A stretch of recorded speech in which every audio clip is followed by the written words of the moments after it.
There are some truths that never go out of style. Lessons that echo across centuries, carved into the memories of ancient civilizations and whispered by the wisest minds the world has ever known. I never believed in old sayings growing up. I thought the world had changed too much for ancient wisdom to keep up. But I was wrong. The older I get, the more I realize, the more things change, the more the important things stay the same. Let me take you on a journey through 10 life lessons that have stood the test of thousands of years. And maybe, just maybe, one of them will resonate with where you are in life right now. Let me start with the question, when was the last time you really sat with yourself and asked, who am I? Not what you do, not what others see, but you. I remember the first time I really confronted that question. It wasn't during a grand retreat or after reading a philosophy book. It was in my apartment, alone, jobless, and confused. Socrates said, "The unexamined life is not worth living." Harsh, maybe, but he was right. We spend so much time figuring out what the world wants us to be, and so little time discovering who we are. It's hard work. It's uncomfortable, but it's also liberating. Because when you know yourself, you're not easily swayed. You stop chasing other people's approval. You become anchored.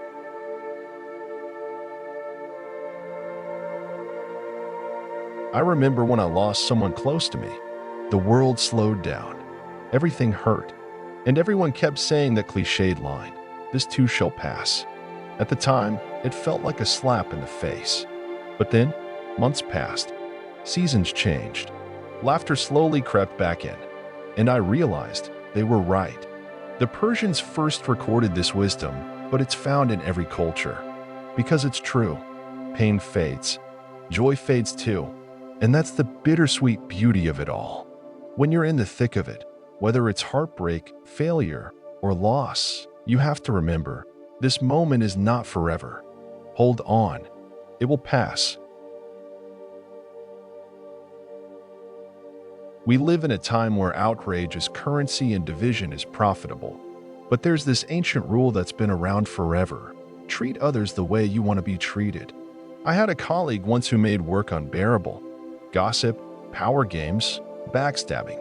I wanted to fight back, to play the same dirty game. But I didn't. I remembered the golden rule. I treated him with fairness. Firm, but fair. And eventually, he changed. Not dramatically, but enough. People mirror what you give. Not always, but often enough to make kindness worth it. Aristotle said it first, and it's painfully relevant today. We binge everything: food, news, entertainment, even productivity. I used to be obsessed with achievement. Hustle, grind, sleep 4 hours a night. Until one day, I passed out in a meeting. My body said what my soul had been whispering for months: slow down.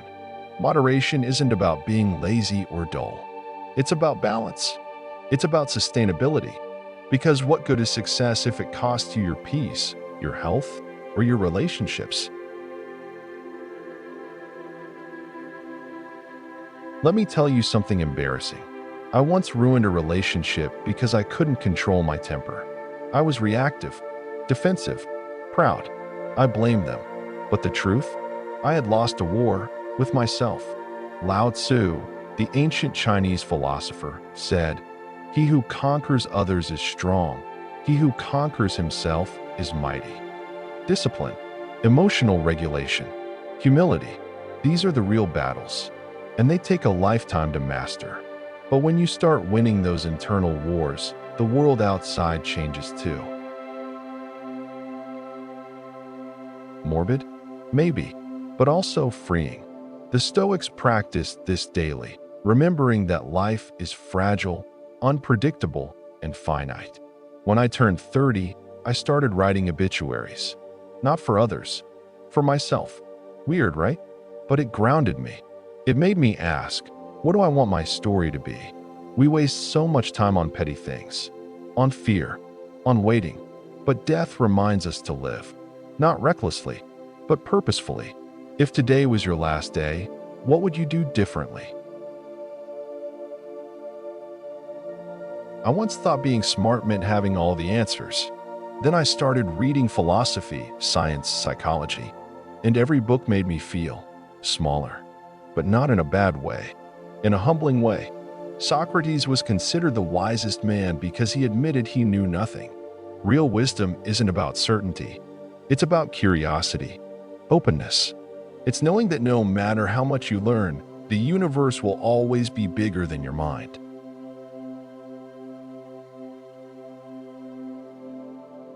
I used to think I was behind.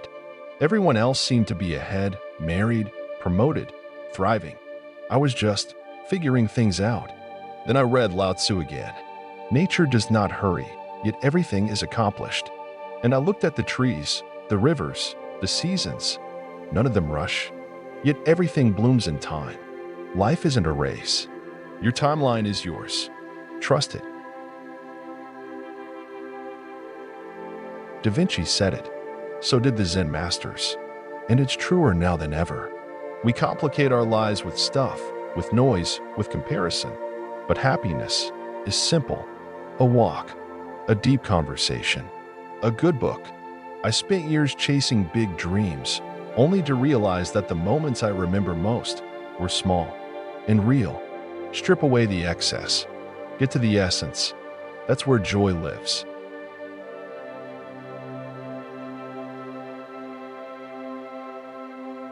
We think happiness is out there, in someone, in something, and someday. But Aristotle said it best, happiness depends on ourselves. And Buddha echoed it, there is no path to happiness.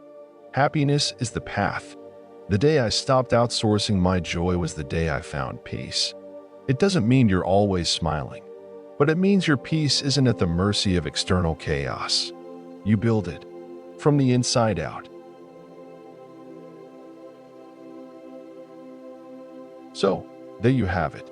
10 life lessons, passed down through generations, through empires, through revolutions. Lessons that outlasted kings and conquerors. Why? Because they speak to something deeper than trends, deeper than opinions. They speak to the human experience.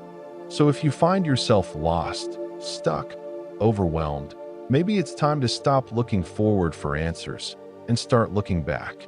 Maybe the wisdom you need has already been spoken.